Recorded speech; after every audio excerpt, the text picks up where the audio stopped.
Welcome to More Systems, Less Hustle. I'm Elizabeth Palermo. If you're tired of being told to work harder, post more, lower your prices, and sacrifice your time to grow your business, you're in the right place. Each week, we'll talk about lead generation, marketing, AI, automation, sales systems, and the strategies that help business owners grow smarter, not busier. Because the goal isn't to build a business that takes over your life. It's to build one that gives you more freedom, more time, and more opportunities to enjoy the life you're working so hard to create. Let's dive in. Today's episode is on hustle culture. A few years ago, I believed the answer to every business problem was working harder. More hours, more posts, more networking, more hustle. Then I started noticing something strange. Some business owners were working less than I was and making significantly more money. I'm talking millions, working way less. So if hard work was the answer, wouldn't the hardest working business owners always be making the most money? This is why whole hustle culture is so attractive to people and why people fall into it. It's because it feels productive, right? You feel like you're moving the needle. You feel like you're getting something done. You feel like you're making progress. These are things like you're constantly posting on social media, you're creating content, you're doing the posts, you're checking all of your notifications, you're updating your website, you're constantly learning, taking new courses, creating new landing pages, creating new offers, all of the things. And you feel like you're really busy. Your to-do list is never ending. You're writing new things every day, checking them off. You feel like it's never ending. You can't catch up. There's just so much to do and not enough time. Okay. But being busy and being productive are not the same thing. So I want to ask you, and I want you to really think about this. Have you ever ended a day feeling completely exhausted, but you couldn't point to one thing that actually grew your business? So most of us have done that at some point. Some of us get stuck in that trap. So I'm going to go over some revenue producing activities. This is the first category. There's 3 types of business activities. Okay, so I want you to jot these down if you have pen and paper nearby. The 3 types of business activities are category 1, revenue producing activities. These are the things you should be doing daily. These are the things that are moving the needle for your business. These are the things that will make you money. Things like this are your sales calls, daily sales calls, client meetings, meeting with your prospects, having those conversations, asking for referrals, following up with leads who've reached out to you in the past, sending proposals. All of those things directly create money for your business. If those things are not on your daily to-do list, add them. Make sure you're getting on those sales calls every day or every week. Make sure you're doing at least all of these every single week. Having those meetings with your clients, asking for the referrals, following up, and sending proposals. This next category is the system building activities. These activities are also important, but they're not going to create that money and that income immediately. So these are things like creating those automations where I keep saying a lot of these systems, you hear that? Systems, more systems, less hustle, they're important because they will help your business grow. They help your business scale. They're necessary, but they don't make money immediately. So you do need to do these, which are creating automations. These are things like your SOPs, so that way when you hire somebody on, they know exactly what to do each day or each week. So going through all those processes, hiring. You need to make sure you onboard, hire people who can do tasks that either you're not good at or tasks that you just don't enjoy, or things that maybe aren't worth your money and time to do. So if you can hire somebody, pay them less than what it's going to cost you to do some of those revenue producing activities, it's worth hiring on somebody to do that. And being able to delegate. A lot of business owners have a hard time hiring. They have a hard time delegating because they feel like they can do it all. They know their business better than anyone else. And they think it's making them money because they don't want to spend the money to hire somebody else. But it's actually has the opposite effect because now you are working so many hours and you're spread thin, you're feeling overwhelmed, and you can't do everything well. You can only do some things well, and you should be picking the things that you do best, the things you enjoy, and the things that are making you the most money. Okay? So all of those things are important in category 2, the system building activities. You do need them in order to scale and grow your business, but they're not immediately making you money. Those are for future money, making your future life a lot easier. Category 3 is fake productivity. This is the category that I'm talking about when I'm talking about hustle culture. These are things that are just eating up your time that are not moving the needle. These are things like refreshing Facebook, scrolling Facebook, checking your email every 5 minutes. Maybe you're reorganizing your workspace, creating new spreadsheets. Maybe you're like, I'm going to make a new landing page. I want to create a new offer. I want to update my logo and my branding. And you're spending a lot of time, or you're tweaking, maybe you did like a content day and you're spending tons of time editing. Or maybe you're like, I want to learn how to do this, or you're taking another course. Those things feel like you're being productive. You get something pretty at the end. You feel like you're learning. They feel very productive. They feel good to do. Reorganizing your workspace feels great. And there's a time and place for some of those things. But a lot of people are spending too much time on those activities. It's fake productivity. They're not moving the needle in your business. It's not making you revenue. And so I want you guys to do an exercise for me where you have those 3 categories listed on your piece of paper. And I want you to think about what percentage of your week is spent in each category. How much time are you actually spending on area 1, those revenue producing activities? How much time are you spending in area 2, creating those automations and creating those systems that are going to help you scale?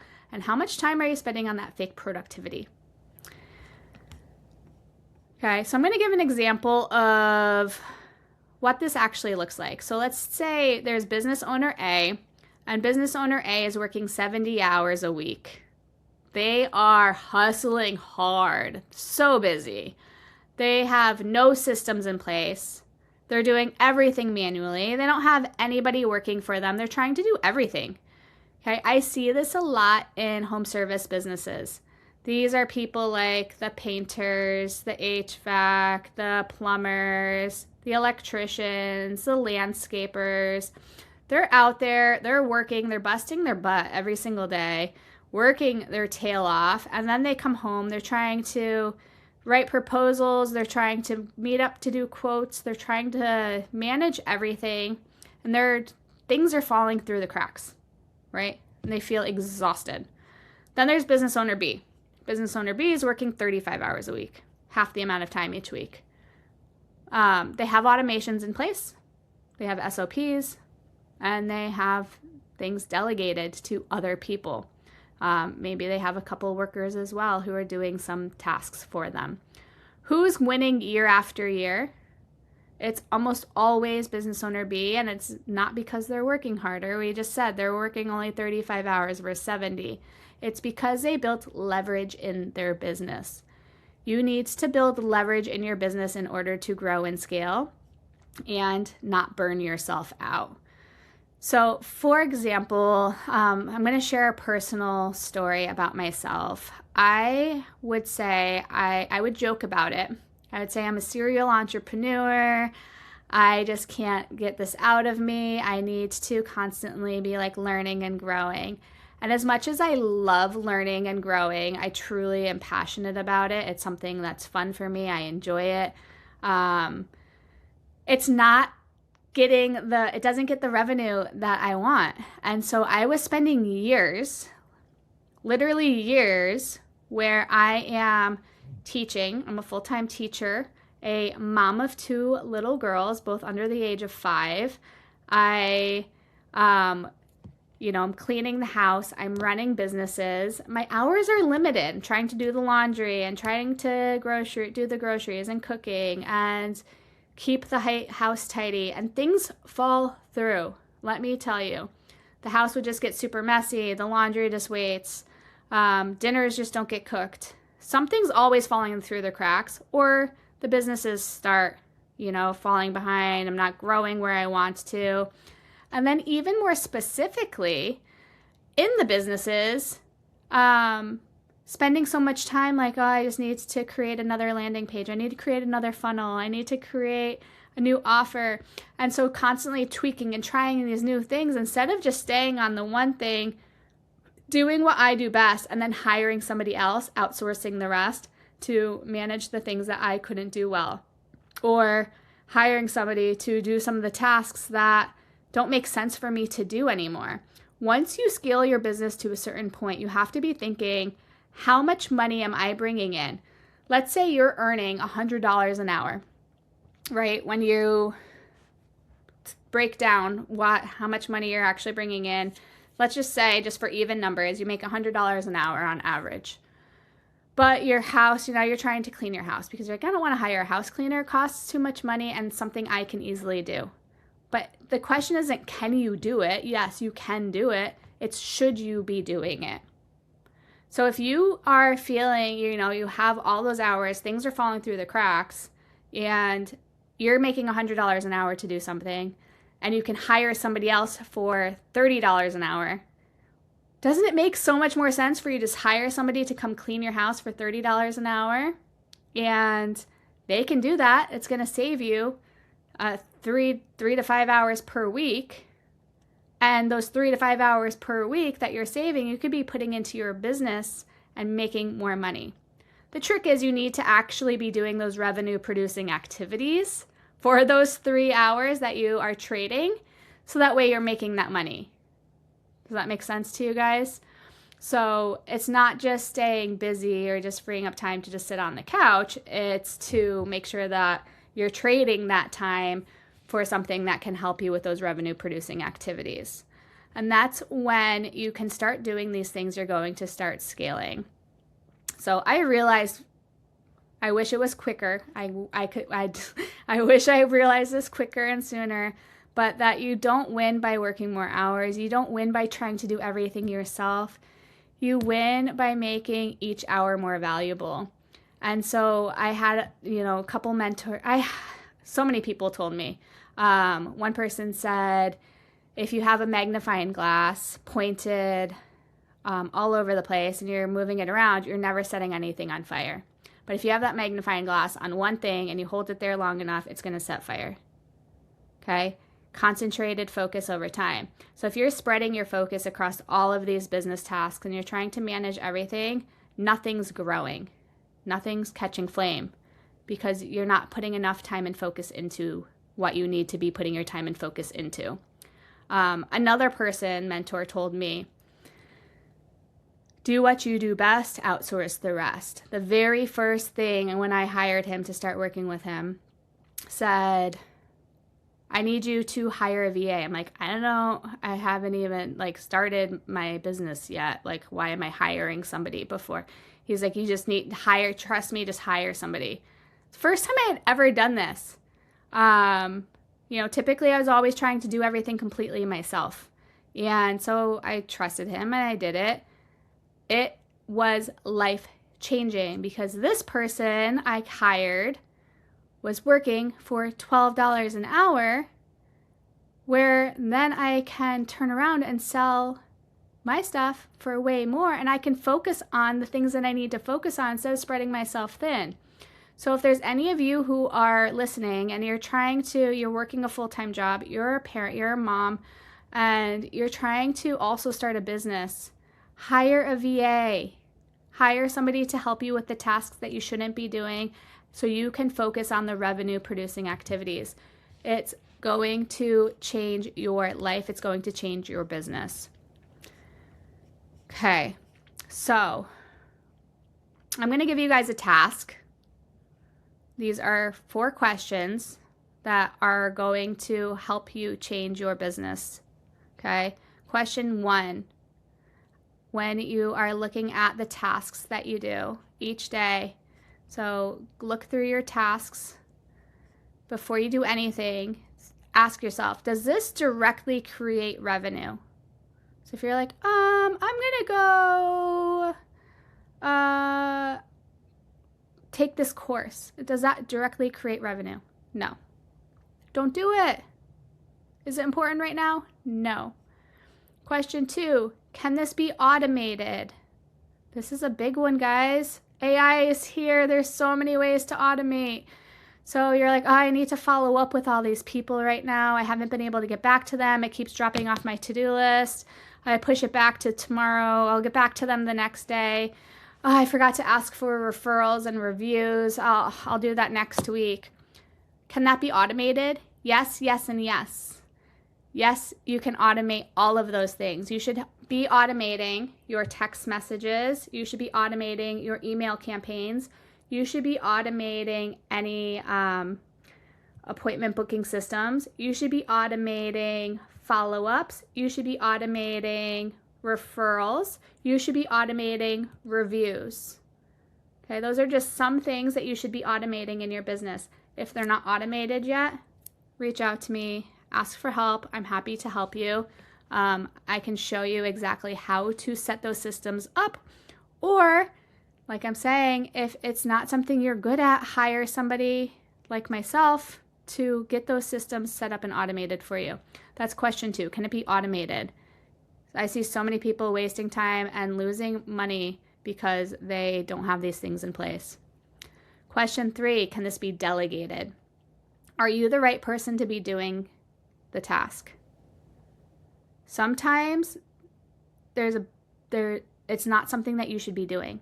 CEOs don't do everything. They don't do most of the business.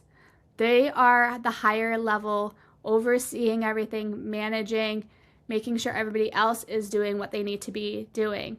So if you want to be considered a CEO of your business, you probably need to start delegating a lot of tasks. Who else can do this? What can I delegate? What makes sense right now? You don't need to delegate everything right away, but start with a couple things and get those off your plate. Question 4, can this be eliminated entirely? Is this something my business even needs? Do I need to be doing this? Right? Do I need to be creating content every week? Maybe not. Do I need to be taking this course? Maybe not. Do I need to update my website? Maybe not. So look through. What are things on your to-do list? What are things that you do each week, each month?